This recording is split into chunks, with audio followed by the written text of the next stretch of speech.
Alhamdulillahirabbil alamin wa bihi nasta'in wa ala umuri dunya wa din. Wassalatu wassalamu ala asrofil anbiya'i wal mursalin sayyidina Muhammadin wa ala alihi washabihi sallim ajma'in. Allah Ta'ala hari ini memberikan kita kesempatan yang sangat patut kita syukuri, karena kita kembali diberikan kesempatan untuk hidup. Itu berarti Allah masih sayang kepada kita, diberi kita kesempatan untuk bisa menikmati indahnya dunia dan diberi kesempatan untuk meningkatkan kualitas ibadah kita. Mudah-mudahan kehadiran kita di Masjid As-Salam ini dalam rangka memanfaatkan waktu yang sudah diberikan Allah kepada kita, mudah-mudahan kita bisa menjadi manusia yang semakin beriman dan bertakwa kepada Allah Subhanahu wa taala. Allahumma amin. Salam dan salawat mudah-mudahan terlimpah bagi junjungan kita Nabi besar, Nabi yang mulia Rasulullah Muhammad sallallahu alaihi wasallam. Dan seperti biasa, alhamdulillah pagi hari ini panjenengan semua hadir di sini di Masjid As-Salam dalam rangka mengkaji, mempelajari dan menengok kembali kisah perjuangan Nabi yang kita cintai, Nabi yang agung, Nabi yang kelak akan kita harapkan syafaatnya di yaumul qiyamah. Maka di yaumul qiyamah nanti orang-orang yang mencintai Nabi itu akan terlihat dari cahaya di wajahnya. Maka hari ini mudah-mudahan dengan kita hadir di sini, kehadiran kita ini menjadi saksi bahwa kita termasuk orang-orang umat Muhammad yang benar-benar mencintai beliau, merindukan beliau. Dan mudah-mudahan juga dari apa yang kita pelajari, kita mendapatkan hikmah, pelajaran dan uswah yang baik yang bisa kita laksanakan bagi diri kita, bagi keluarga kita, dan bagi orang-orang di sekitar kita yang kita sayangi. Bapak sekalian, pagi hari ini ternyata menunya agak berbeda, yaitu yang kemarin biasanya teh sereh, ini minumannya. Ini sekarang bir peletok, bir tanpa alkohol, Masya Allah. Monggo, ini halal, insya Allah halal. Terima kasih bagi yang sudah berdonasi, membantu menyediakan snack, minuman dan apapun. Takmir As-Salam sangat terima kasih. Dan juga ada kacang hijau ya seperti biasa. Kok belum kelihatan tempat saya ya? Ini kayaknya spesial nanti.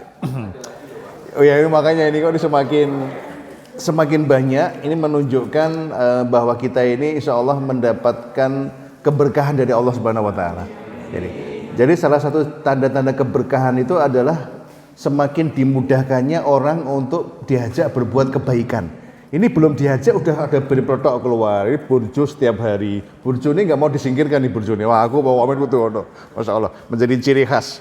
Ya, maka mudah-mudahan apa yang Anda sediakan ini sebagai bukti bahwa kita mendukung acara ini, di mana setelah subuh kita melakukan kajian zikrullah, sholawat Nabi, dan setelah itu dilanjutkan dengan sholat isyraq nanti jam 5.45 sampai 5.50, karena pahala sholat 2 rakaat itu setara dengan ibadah umroh dan haji, sempurna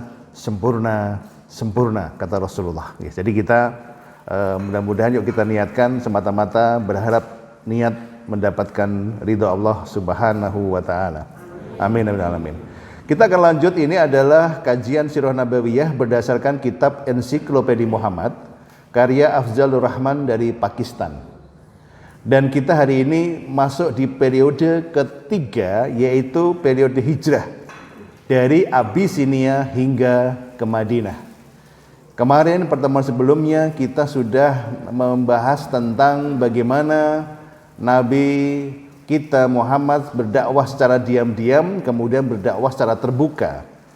Bahwa lahirnya Muhammad itu di saat ajaran tauhid menuhankan Allah yang satu sudah mulai hilang di tanah suci Mekah, sehingga membuat Muhammad muda ini menjadi risau, prihatin, sehingga merasa perlu untuk menenangkan diri di Gua Hira, mencari bagaimana cara mendapatkan solusi untuk menyelesaikan persoalan umat, sehingga akhirnya diangkat menjadi nabi ya. Dan ternyata ketika dakwah sudah mulai diketahui oleh orang Quraisy, mereka marah kepada Muhammad dan pengikutnya.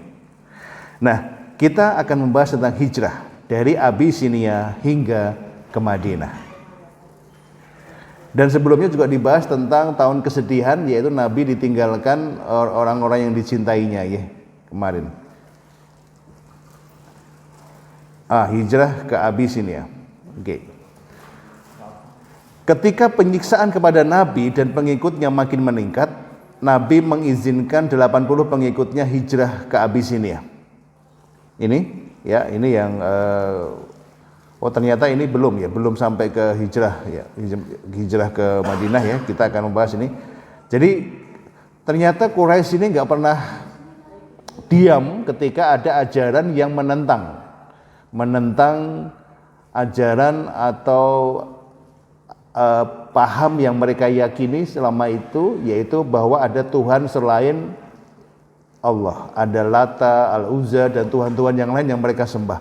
Inilah yang sangat Allah tidak sukai sebenarnya. Dan inilah yang kemudian muncul Islam untuk mengembalikan ke ajaran agama Ibrahim dan Ismail. Dan ini ditentang oleh para penguasa Quraisy. Nah, kemudian ketika penyiksaan ini semakin kuat, ada 80 pengikut Nabi di Mekah itu yang mengusulkan, kami sudah tidak kuat lagi karena ini ancaman demikian berat. Ya, termasuk Bilal itu yang disiksa sampai kemudian bertahan dengan ahad itu. Ya, itu adalah kisah bagaimana penyiksaan semakin kuat. Maka 80 pengikutnya ini minta kepada Nabi untuk diizinkan kami berhijrah saja, karena sudah ancaman demikian berat. Tolong diperhatikan bahwa konteks dakwah Islam itu adalah ketika menyampaikan kebaikan kemudian kok dihalang-halangi. Nah ini, ya, ini yang kemudian memunculkan sebuah pemahaman bahwa Islam itu sebenarnya agama yang damai. Tapi ketika diperangi, ketika ditekan, nah ketika belum kuat ya akhirnya hijrah. Kita harus menyingkir dari keadaan yang menekan itu, mencari keadaan yang lebih aman. Nah, pada masa itu ada sebuah negeri yang dipimpin oleh Raja Najis atau Najasyi yang beragama Nasrani. Dia seorang raja yang jujur dan adil dan baik hati. Dan ketika mengenal utusan ini dari Mekah dan mendengar ciri-ciri tentang Nabi, Raja Najis ini kemudian tertarik dan banyak ngobrol dengan sahabat Nabi yang datang di Najasyi itu. Dan kemudian akhirnya Raja Najis kemudian menerima mereka, mau merawat mereka, menjamu mereka, menjamin keamanannya. Dan Raja Najis ini kemudian memeluk Islam. Masya Allah. Ya. Nah, 6 tahun setelah kenabian, 6K itu artinya 6 kenabian, 6 tahun kenabian. Umar ibnu Khattab dan Hamzah paman Nabi memeluk Islam. Nah, dari dakwah terang-terangan yang mulai dari rumah ke rumah, sekarang ini karena ada tokoh besar namanya Umar bin Khattab, itu ditakuti, orangnya ahli perang, dan Hamzah paman Nabi juga ahli memanah, ahli perang juga, yang sangat ditakuti dan sangat dihormati. Maka mereka ini mengajak, yuk sekarang jangan cuma dari rumah ke rumah, sekarang kita maju masuk ke sekitar Ka'bah. Wah, ini mulai menunjukkan keberanian. Mereka mulai berani berdoa terbuka di Ka'bah. Nah ini yang membuat orang Quraisy, membuat mereka semakin ingin menghancurkan gerakan Muhammad ini, ya, karena sudah mulai terbuka dan mulai masuk ke pusatnya dakwah, yaitu di sekitar Ka'bah. Nah ini luar biasa. Ini sebuah proses yang luar biasa. Nah kemudian, kita masuk ke pemboikotan. Pengikut Islam, karena Nabi ini istiqomah, pengikut Islam ini makin bertambah walau penyiksaan ini terus terjadi. Hal ini membuat kaum Quraisy mencoba cara lain untuk bagaimana menghentikan gerakan Muhammad. Banyak tokoh-tokoh Quraisy yang diminta untuk menemui Nabi untuk menghentikan dakwah Rasulullah. Begitu ketemu dengan Nabi, yang muncul malah jatuh cinta kepada Rasulullah. Akhirnya balik-balik itu bukannya tambah memerangi, tapi malah mendukung Islam. Termasuk Umar bin Khattab kan demikian juga. Ini sebuah kisah tentang orang yang ingin membunuh Nabi, akhirnya justru dimakamkan di sisi Nabi. Itu siapa? Umar bin Khattab. Jadi kalau panjenengan ini lihat orang yang membenci kita, yang membenci misalnya membenci Islam, tolong jangan disepatani, jangan dibenci. Siapa tahu nanti ya, entah kapan Allah menurunkan hidayah dan malah menjadi pendukung Islam. Ini kita harus lebih bijak. Nah, ini yang penting.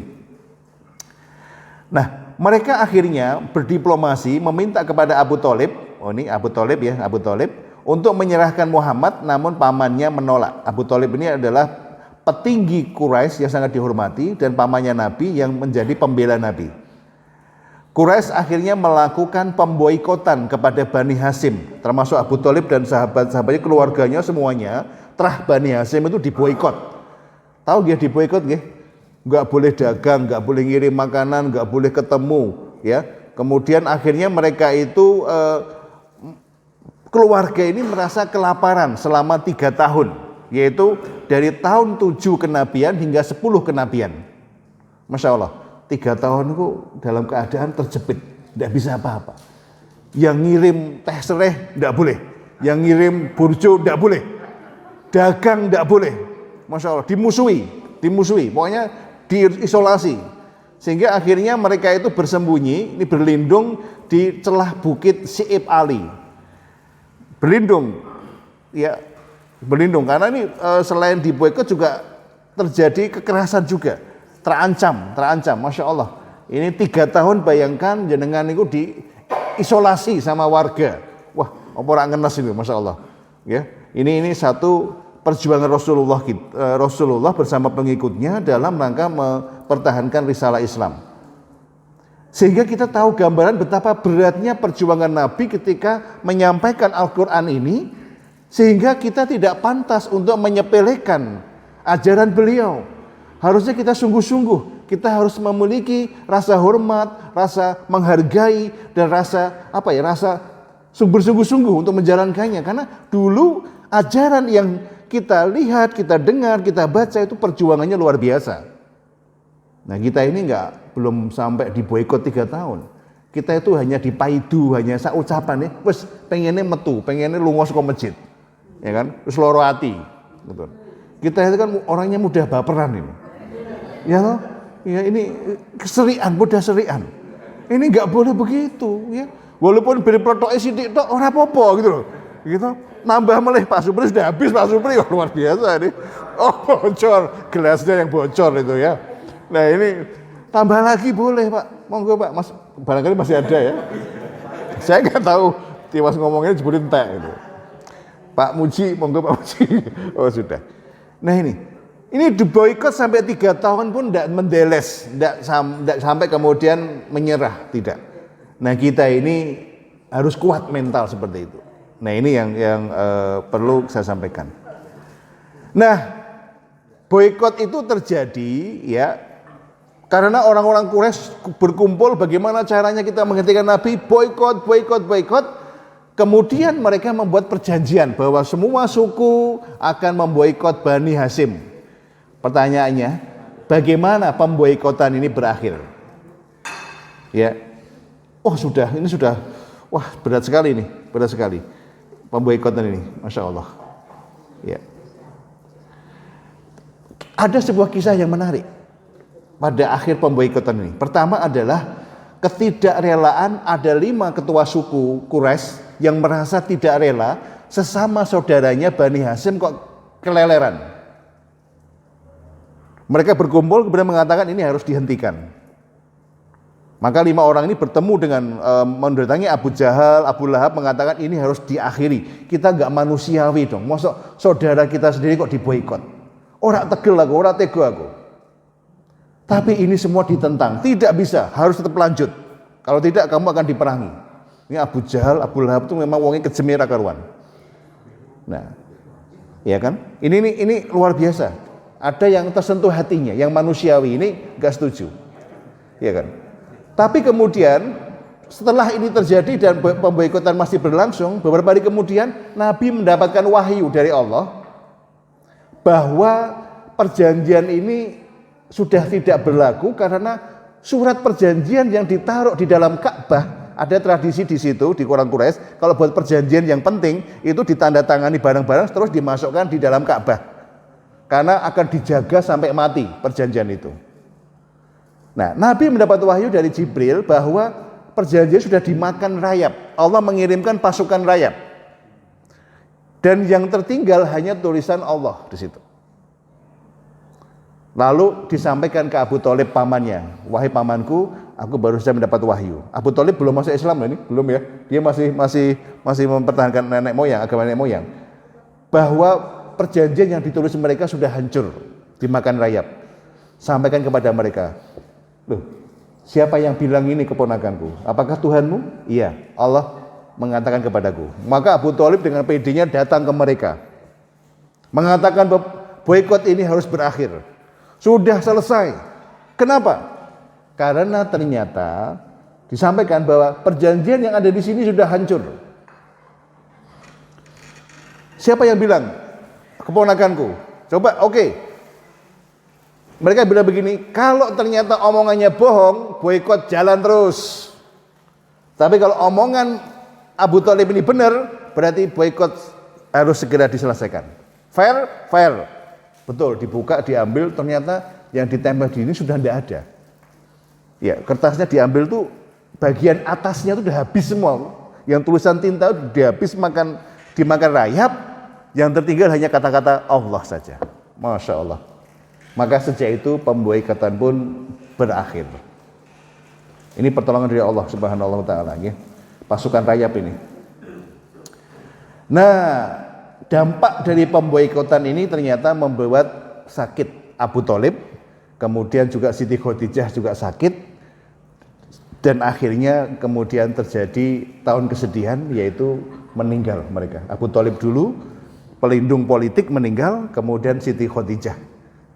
Siti Khadijah itu adalah penjaga hati, penjaga cinta. Kalau tanpa Khadijah itu Rasul seperti layang-layang putus. Betul itu. Maka penting pasangan ini kita harus jaga sampai mati. Insyaallah. Nah ini tahun kesedihan itu terjadi. Ya, ini merupakan kehilangan yang besar bagi Nabi. Kehilangan istri yang dicintai dan paman yang melindungi. Disebut dengan tahun kesedihan. Dan kemudian terjadi peristiwa Isra Mi'raj, di mana saat sedih Nabi itu mengalami drop, ya, mengalami kehilangan semangat dan sebagainya, mengalami demotivasi. Kemudian terjadi peristiwa Isra dan Mi'raj. Nabi dimuliakan Allah dengan ditunjukkan sebuah peristiwa spiritual. Diperjalankan oleh Jibril dari Mekah ke Yerusalem, ke Palestina, ke Baitul Maqdis, kemudian diangkat ke Sidratul Muntaha dalam waktu 1 malam. Nah, bertemu dengan para nabi yang mengatakan, kowe ojo loyo, kamu jangan menyerah. Kami berharap engkau meneruskan perjuangan kami. Lanjutkan perjuanganku. Wah, gitu kan. Ini cerita begitu. Kemudian Nabi mendapatkan semangat baru, spirit baru, dan walaupun sedih tapi akhirnya hilang karena sudah dipertemukan dengan Allah, dengan para nabi dan sebagainya. Masya Allah. Jadi kalau panjenengan semua ini sedang sedih berat, tolong solusinya memang kembali kepada Allah. Temukan cahaya, temukan petunjuk dari Allah sehingga semangat itu muncul kembali. Nah ini penting. Nah kemudian karena ini sudah semakin berat, Nabi kemudian mencari tempat. Aku nggak bisa lagi nih kayaknya di Mekah. Nabi kemudian ke Taif, di mana di sana banyak orang yang dia kenal untuk mengajak kepada Islam. Namun ternyata Taif justru memusuhi Nabi. Diceritakan sebelum Nabi ke Taif ternyata ada orang Quraisy yang sudah mengisukan tentang kejelekan Nabi ini kepada kota-kota di sekitar itu, sehingga mereka bencinya minta ampun kepada Muhammad. Maka begitu datang malah dilempari pakai batu, ya, sampai berdarah. Namun justru Nabi Muhammad malah mendoakan mereka, Masya Allah. Sampai malaikat penghuni gunung itu mengatakan, ya Muhammad, apakah ini kamu akan mau aku bela agar aku hancurkan penduduk Taif? Ya, ada malaikat yang datang itu menawarkan bantuan karena saking jengkelnya. Tapi Nabi mengatakan jangan. Aku berharap keturunan mereka besok ada yang beriman kepada Allah. Dan ternyata betul sekarang ya sudah masuk Islam semua sekarang penduduk Taif. Nah ini tahun kesedihan dan tragedi Taif. Nah, dalam masa sedih yang sangat berat ini, Nabi Muhammad dimuliakan Allah. Ini kita akan masuk ke kisah Isra Mi'raj. Dalam masa sendiri yang sangat berat ini, Nabi Muhammad dimuliakan Allah dengan peristiwa Isra Mi'raj pada 27 Rajab tahun 11 atau 11 kenabian. Ya, Nabi dibawa Jibril ke Masjidil Aqsa, lalu diangkat ke Sidratul Muntaha dalam waktu 1 malam. Menjadi momen penguatan spiritual bagi pribadi Nabi Muhammad SAW. Tadi kita sudah bahas ya. Nah, kemudian pada tahun 11 kenabian datang 6 orang dari Madinah. Setelah ziarah Ka'bah, mereka seperti biasa ziarah Ka'bah. Ya, mereka kemudian menemui Nabi dan kemudian bertemu, belajar tentang Islam dan akhirnya menyatakan kami memeluk Islam. Nah, mereka bersumpah, bahkan bukan hanya memeluk Islam, ini mereka bersumpah, kami tidak akan menyembah apapun selain Allah, kami tidak akan mencuri, berzina maupun membunuh anak-anak kami akan mentaati Rasulullah dalam segala kebaikan. Mereka sudah berjanji, bersumpah setia kepada Rasulullah. Ini disebut dengan perjanjian Aqabah yang pertama. Yang pertama. Kemudian tahun 13 kenabian, 2 tahun kemudian, datang 72 muslim dari Madinah ke Mekah. Saat tahu bahwa Nabi akan meninggalkan Mekah, mereka mengundang Nabi ke Madinah dan bersumpah setia pada Nabi. Inilah yang kemudian muncul perjanjian Aqabah yang kedua. Mereka akan menjadi pendukung yang setia, siap melindungi, bahkan siap menjaga Nabi. Masya Allah. Nah, orang-orang ini yang sudah masuk Islam di Mekah, ketika pulang ke Madinah itu mendakwahkan Islam. Sehingga dikisahkan ketika Nabi hijrah sampai ke Madinah, itu semua rumah di Madinah itu pasti ada yang sudah masuk Islam. Sehingga dukungannya sudah sangat menguat. Bahkan mereka merindukan sekali kedatangan Nabi yang disio-sio di Mekah. Mereka ingin, karena kebanyakan hanya mendengar kisahnya, mereka pengen sekali melihat wajahnya, pengen bertemu dan sebagainya. Ada kerinduan. Nah, ini perjanjian Aqabah.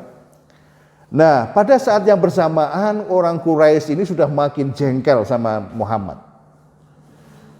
Sudah sangat marah betul, ini kok nggak bisa dihentikan, kok ora kapok-kapok, wes diboikot, ora kapok-kapok. Bahkan kisah Isra Mi'raj ketika diceritakan Nabi, itu banyak sahabat yang kemudian kembali murtad, banyak. Karena nggak mungkin lah dalam sehari semalam bisa ke Baitul Maqdis yang butuh waktu 3 bulan, apalagi naik ke langit. Wah, ini nggak mungkin, ini Nabi semakin nggak waras ini. Akhirnya banyak yang keluar dari Islam. Ya. Sehingga ini membuat orang-orang Quraisy ini, wah ini Nabi ini sudah luar biasa, ini sudah sangat membahayakan, kok nggak bisa dihentikan. Maka pemimpin Quraisy ini mulai kehabisan akal, yang mulai kehabisan akal, mulai memutuskan membunuh Nabi bersama-sama pada malam hari. Ini situasi makin kritis. Ya, hilangnya Abu Thalib menyebabkan perlindungan politik itu sudah nggak ada lagi. Tapi tidak ada satu suku Quraisy yang pengen menjadi pembunuh Nabi. Mereka ingin membunuh bersama-sama. Sehingga semuanya itu, semua suku harus ada darahnya Muhammad. Sehingga kalau nanti ditanya siapa yang membunuh Muhammad, kami semua, begitu. Maka dipilihlah pemuda-pemuda dari wakil-wakil golongan itu untuk menjadi kayak semacam assassin. Pembunuh yang dibayar untuk bersama-sama menancapkan pedang di tubuhnya Muhammad. Masya Allah. Ya, ini rencana pembunuhan sangat kejam ini. Rencana ini kemudian disampaikan oleh Jibril kepada Nabi, maka Nabi meminta Ali untuk menggantikan posisi tidurnya di malam hari. Masya Allah. Ini Ali ini anak muda, ya, kemudian diminta Nabi, kamu menggantikan aku ya. Engko ini sing ditujus ki ben aja aku gitu loh. Ya berarti kulo. Lah iya sama meneh gitu kan. Oh nggih siap gini. Ali ini kan jiwa militannya luar biasa. Ya, dia berani menggantikan Nabi karena agar Nabi sama Abu Bakar biar bisa selamat gitu. Nabi diam-diam berangkat ke Madinah bersama Abu Bakar. Mereka bersembunyi 3 hari 3 malam di Bukit Sur, jaraknya sekitar 10 km dari Mekah. Kenapa bersembunyi? Ya, karena setelah para pembunuh datang dan kemudian mau membunuh Nabi, ternyata yang berselimut itu adalah Ali. Mereka marah besar, kemudian pasukan mereka berkeliaran di sekitar Mekah untuk melakukan sweeping. Ya, termasuk Nabi ini 3 hari itu biar menunggu suasana aman dulu karena banyak pasukan lewat. War. Nah ini, ya mereka bersembunyi di Gua Sur, Masya Allah, selama 3 hari. Di situ ada kisah Nabi digigit ular, Masya Allah. Bahkan ada kisah pintu masuk Nabi itu dengan cepat ditutup oleh merpati dan laba-laba, sehingga nggak mungkin bersembunyi di situ. Padahal wes ditiliki lho. Ning kene po ora mesti kene ora ono laba-laba, ono sarang burung, nggak mungkin ada orang masuk. Itu ditolong oleh Allah, masya Allah. Ini sehingga nggak diperiksa ke dalam. Padahal kalau diperiksa ya ada di situ Nabi Muhammad sama Abu Bakar. Nah ini masya Allah, ini pertolongan dari Allah. Sehingga mereka lolos dari kepungan orang Quraisy dan akhirnya mereka melakukan hijrah ke Madinah. Masya Allah ini perjalanan hijrah ke Madinah. Setelah situasi aman, Nabi dan Abu Bakar kemudian melanjutkan perjalanan ke Madinah. Mereka dipandu oleh seorang suku ya bernama Abdullah bin Arqad. Ya, ini penunjuk jalan. Penunjuk jalan ini mereka mengantarkan Nabi, dan rute yang dipilih bukanlah rute yang ramai dilewati orang, namun melalui rute yang sulit, yang jarang dilalui manusia. Kan tidak mungkin toh orang mau melarikan diri kok lewati jalan yang ramai. Halo bro, gitu kan, nggak mungkin. Ini nggak benar. Tapi lewat jalan yang ini, yang merah itu, ya, yang hijau itu adalah jalan yang umum, yang ramai. Kalau Anda lihat, rute dari Makkah ke Madinah itu biasanya lewat jalur yang hijau. Nah, Nabi itu mencari jalan yang beda, yaitu apa? Berkelok-kelok. Yang merah itu. Bayangkan itu. Jadi kadang-kadang nyidat, wah, lewat jalan yang berbatu susah. Kalau di keramaian berhenti sejenak, kemudian lewat jalur yang lain sampai akhirnya menuju ke sana. Akhirnya Nabi Muhammad SAW dan Abu Bakar disambut dengan penuh kegembiraan oleh seluruh masyarakat Madinah. Ibu sekalian, ini adalah kisah yang luar biasa yang di dalam buku ensiklopedia ini memang dibahas secara singkat, tetapi ini membawa pelajaran kepada kita semua bahwa memang pada masa itu kecintaan Nabi kepada tanah suci Mekah itu sangat besar, sehingga para sahabat dan Nabi itu ada perasaan khawatir untuk meninggalkan Mekah, tanah yang mereka cintai. Tapi dengan kisah Isra Mi'raj membuka wawasan Nabi bahwa perlu ada strategi baru, strategi yang luar biasa, yang demi kemenangan harus meninggalkan apa yang kadang-kadang kita cintai. Maka kenapa muncul tradisi apa sebenarnya kayak orang Padang gitu, merantau keluar dari zona kenyamanan untuk berjuang membangun kemenangan. Nah, inilah kisah hijrah ke Madinah, di mana akhirnya Nabi disambut dengan kegembiraan, disambut oleh orang-orang yang mencintai mereka. Hijrah adalah tanda kemenangan sebagaimana firman Allah dalam surat At-Taubah ayat 9 ya, surat ke-9 ayat 40. Hijrah ini tanda kemenangan. Nah, ini di mana Allah berfirman, jikalau kamu tidak menolongnya Muhammad, maka sesungguhnya Allah telah menolongnya. Yaitu ketika orang-orang kafir musyrikin Mekah mengeluarkannya dari Mekah, sedang dia salah seorang dari dua orang ketika keduanya berada di dalam gua. Di waktu dia berkata kepada temannya, janganlah kamu berduka cita, sesungguhnya Allah beserta kita. Maka Allah menurunkan keterangannya kepada Muhammad dan membantunya dengan tentara yang kamu tidak melihatnya. Jadi ternyata hijrah ini memang seolah-olah tuh kesannya terusir dari Mekah, dan memang benar-benar ini diusir, ya. Bahkan sebenarnya bukan diusir, tapi mau dibunuh sebenarnya, mau dibunuh. Tetapi para ulama menyampaikan justru inilah sebuah kemenangan besar yang telah dicapai oleh Rasulullah. Yang pertama adalah kemenangan dari lolos dari sebuah ancaman pembunuhan, itu kemenangan. Kemenangan, karena ada ancaman yang merugikan, yang berbahaya, yang berhasil dihindari dengan strategi kita keluar atau mencari jalan untuk pindah tempat. Nah, ini ternyata perlu kita miliki semangat seperti ini. Kalau Anda hidup di sebuah kampung, banyak ancaman yang mau terjadi pembunuhan, memang salah satu caranya adalah selain mencari perlindungan, melaporkan ke pihak berwajib, ya, asal jangan ke Sambo ya, gitu ya. Tapi harus ke pindah tempat yang aman. Nah, ini kemenangan besar ini. Kita berhasil lolos dari kemaksiatan dan ancaman pembunuhan. Yang kedua, kemenangan dari upaya untuk mempertahankan akidah, berhasil. Jadi jenengan ini kalau punya masalah sebesar apapun, masalah seberat apapun, dan kita tetap bisa mempertahankan akidah, itu berarti sebuah kemenangan. Dia apa-apa tetap ahad itu Bilal. Diancam mau dibunuh, pokoknya Allah tauhid, Allah. Ya itu sampai titik darah penghabisan. Ini sebuah kemenangan yang besar. Kalau penjenengan dalam keadaan apapun tetap mempertahankan akidah. Gitu ya. Nah, kemudian yang ketiga, ini sebuah kemenangan karena hijrah menjadi awal dari pembentukan masyarakat baru yang lebih baik. Jadi ada proses pembentukan peradaban baru yang menjadi lebih leluasa karena mendapat dukungan, mendapat tempat yang bagus, mendapat tempat yang akhirnya memberi kesempatan Rasulullah mengajarkan Islam, ya, kemudian membangun kekuatan, membangun negara, membangun daulah di sana, memakmurkan masyarakat di sana, menunjukkan Islam sebagai solusi, mendamaikan, mempersaudarakan antara kaum Muhajirin dengan kaum Ansor. Muhajirin itu berarti yang berpindah. Dan ini Nabi ini adalah kelompok yang terakhir yang pindah. Setelah semua sahabat sudah hijrah, Nabi ini yang terakhir, Masya Allah. Jadi yang pindah itu adalah Muhajirin, sedangkan orang Madinah adalah orang Ansor. Ansor itu yang menolong, Nasr, ya, yang menolong. Ini dipersaudarakan. Jadi Islam itu memang harus dibangun dengan semangat persaudaraan.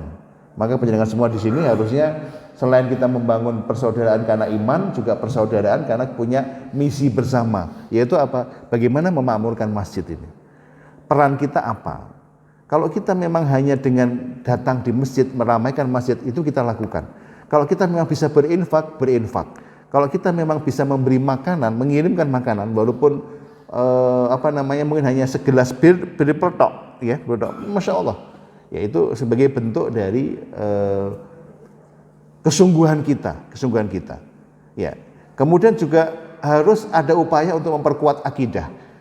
Ayat-ayat ketika Quran diturunkan, ketika sahabat masih di Mekah, itu semuanya berkaitan dengan memperkuat akidah Islam, keimanan, sehingga disebut dengan surat Makiyah. Ya, itu semuanya tentang akidah, mengenalkan Allah, kebesaran Allah seperti apa, mengenalkan surga dan neraka, mengenalkan hal-hal yang gaib, itu harus kuat banget. Maka ini penting, mendidik akidah di anak-anak kita itu sangat penting sekali.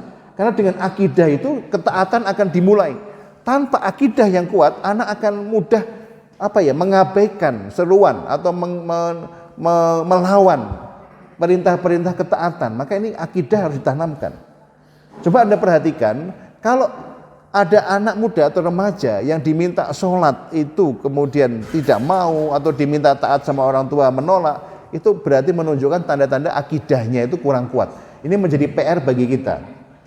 Maka kalau kita ini punya anak yang mungkin sedikit dia mungkin dalam tanda petik itu melawan atau nakal, itu berarti tanda-tanda ada PR bagi kita untuk menanamkan nilai-nilai kepada anak, bahwa nilai-nilai ini belum kuat, nilai-nilai tentang kesadaran sholat belum kuat, berarti kita perlu ulangi lagi. Ini PR bagi orang tuanya, bagi ayah bundanya, gitu ya. Ketika anak kita bohong misalnya, ya, kemarin saya baru dapat ujian dari sekolah, ternyata anak saya ini nohwal, dia melakukan sebuah hal yang bohong di sana. Alhamdulillah dia mengakui setelah kita ajarkan tentang bohong itu tidak bagus. Akhirnya dia mengakui dan berani ke sekolah untuk menghadapi hukuman. Disuruh bersih-bersih toilet sama temannya. Dihadapi, tapi dia senang, bangga. Kenapa? Ayah ibunya bangga dengan dia bertindak jujur. Ini penting sekali. Tadinya nangis, takut, tapi akhirnya berani menghadapi bahwa aku bohong, siap menerima hukuman. Dia dihukum akhirnya, tapi dengan bahagia. Ya itu kan. Ya itu, Masya Allah. Dan ini harus kita bangun, dan kita harus berikan hadiah, ujian, apresiasi kepada mereka yang sudah jujur. Nah, inilah kisah tentang Nabi kita, kisah tentang periode perjuangan Nabi, di mana memang kelihatannya terusir, ya, tapi terusir dengan membawa kemenangan, membawa harapan. Nah, Ya, dan ini nanti akan membawa kita kepada next session, ya, kepada periode berikutnya. Kita akan bahas di pertemuan berikutnya, yaitu bagaimana dari Madinah menuju ke Futuh Makkah atau penaklukan kota Mekah. Bagaimana Nabi setelah di Madinah, apakah sudah terhindar dari serangan orang Quraisy? Oh tidak, memang orang Quraisy ternyata mangkel banget kalau Jawane apa ya? Mangkel berdedek ya, mangkel sak udun-udune gitu ya. Itu bahkan sudah terusir ke Mekah pun, terusir ke Madinah pun masih diperangi, masih diserang, pengen dibunuh. Nah ini yang nanti bisa akan kita bahas di materi berikutnya, bahwa ternyata kalau orang terus jengkel sama kita, walaupun terus pindah, itu sudah dirasani terus, difitnah terus. Nah seperti itu namanya kejengkelan yang benar-benar itu dihembuskan oleh setan yang tidak bisa memaafkan. Bahkan orangnya tidak ada pun dia lelek terus.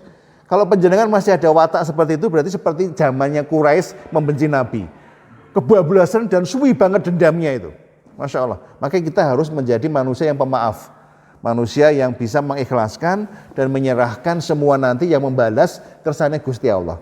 Gusti Allah mboten sari, pasti akan membalasnya. Itu kita serahkan kepada Allah. Ya.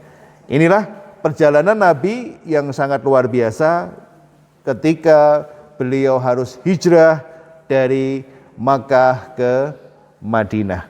Dan ini menjadi perjuangan bagi kita. Kalau panjenengan punya putra-putri, dia itu mau bekerja di tempat yang jauh, tidak apa-apa. Ini Nabi itu senang. Sejak zaman Quraisy itu kalau berdagang itu ya lama, 6 bulan. Nabi Ibrahim itu mungkin ketemu istrinya itu 5 tahun sekali kan. Kalau kita aja ditinggal seminggu sudah merintih, tahu ya. Apalagi baru 3 bulan, 6 bulan sudah merintih. Ini Ibrahim meninggalkan Siti Hajar itu bisa 5 tahun sekali baru datang, 3 tahun baru datang, tilik anak piye gitu kan. Ini kemarin sudah kita bahas di bab sebelumnya. Nah kita ini yang punya anak mau pergi jauh untuk bekerja, suaminya bekerja keluar Jawa, keluar negeri, silakan mas, piro 6 tahun, 6 sasi, kok 6 sasi tok mas, 6 tahun silahkan doa gitu. Ojo suwi-suwi ya, jangan lama-lama.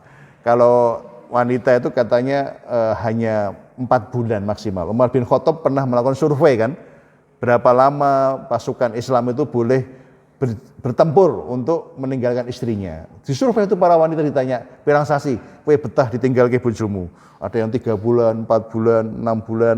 Nah, setelah dirata-rata ternyata kebanyakan itu 4 bulan. Maka pasukan itu kalau sudah 4 bulan harus ganti oli, ya. Harus tarik masuk bengkel lagi gitu. Dicas lagi. Ini karena memang diperhatikan.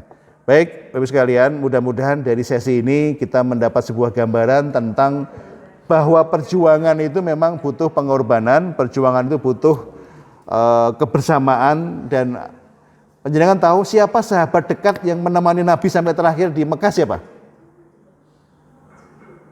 Tadi sebelum hijrah siapa? Yang menemani, sahabat Nabi yang menemani Rasul. Ternyata Abu Bakar ini paling setia, menemani luar biasa, paling setia. Ya. Bahkan di Gua Sur itu Rasul sangat capek, tidur di pahanya Abu Bakar.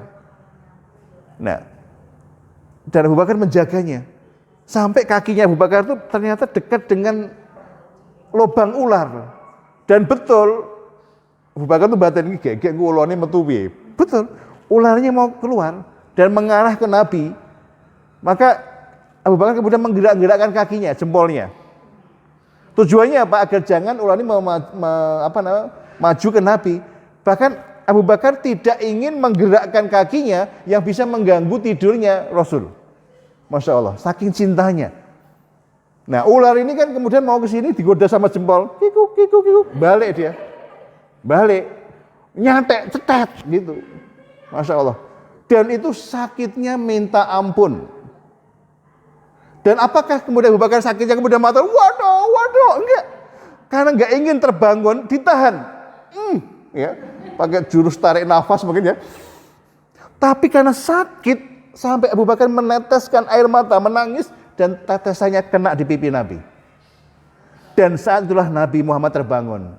Weh, kenapa Abu Bakar? Apakah engkau merasa sakit ketika aku tidur, aku jadikan tidur alas tidurku? Apakah engkau merasa berat ketika menemani perjuanganku? Apakah engkau menyesal ikut aku mau ke Madinah? Apakah engkau tidak rela meninggalkan semua hartamu di Mekah demi aku? Ada salah persepsi. Muhammad menanyakan itu. Tidak ya Rasul, jempolku. Masya Allah. Kemudian Nabi melihat jempolnya bengkak, Masya Allah. Kemudian Nabi membacakan doa, dikasih air liur, hilang, Masya Allah. Sembuh. Alhamdulillah. Inilah kecintaan Nabi, kecintaan seorang sahabat kepada Nabinya. Maka kalau kita ini bisa menghadirkan itu dalam kebersamaan kita, Masya Allah, kita bersama-sama insya Allah akan menjadi manusia yang akan dicintai oleh Rasulnya. Laqad kana lakum fi Rasulillahi uswatun hasanah. Beliau adalah uswah kita. Mudah-mudahan dari kisah yang pendek tadi membuat kita semakin sadar bahwa menjadi manusia itu harus terus berjuang. Menghadapi masalah itu harus menjadi bagian dari hal yang menyadarkan kita bahwa masalah apapun harus membuat kita semakin dekat kepada Allah. Terus masalah anak, masalah istri, masalah pekerjaan, gawean, masalah rezeki, masalah sakit harus tetap kita lewati terus menuju semakin mendekat kepada Allah. Jangan malah mendekat ke Gus Samsudin, nggak boleh. Ya, nggak boleh. Harus kepada Allah semuanya. Demikian, semoga bermanfaat dan mudah-mudahan menjadi keberkahan bagi kita semua dan kita memohon kepada Allah, mudah-mudahan Allah menjaga kita, iman keluarga kita, dan mudah-mudahan kita dijadikan manusia yang semakin mencintai Nabi, mencintai Allah dan mencintai Masjid As-Salam. Terima kasih, mari kita tutup bersama dengan membaca hamdalah dan doa penutup majelis. Alhamdulillahirabbil alamin. Subhanaka Allahumma wa bihamdika asyhadu alla ilaha illa anta astaghfiruka wa atubu ilaik. Terima kasih. Assalamualaikum warahmatullahi wabarakatuh. Monggo yang masih punya wudu bisa langsung sholat 2 rakaat.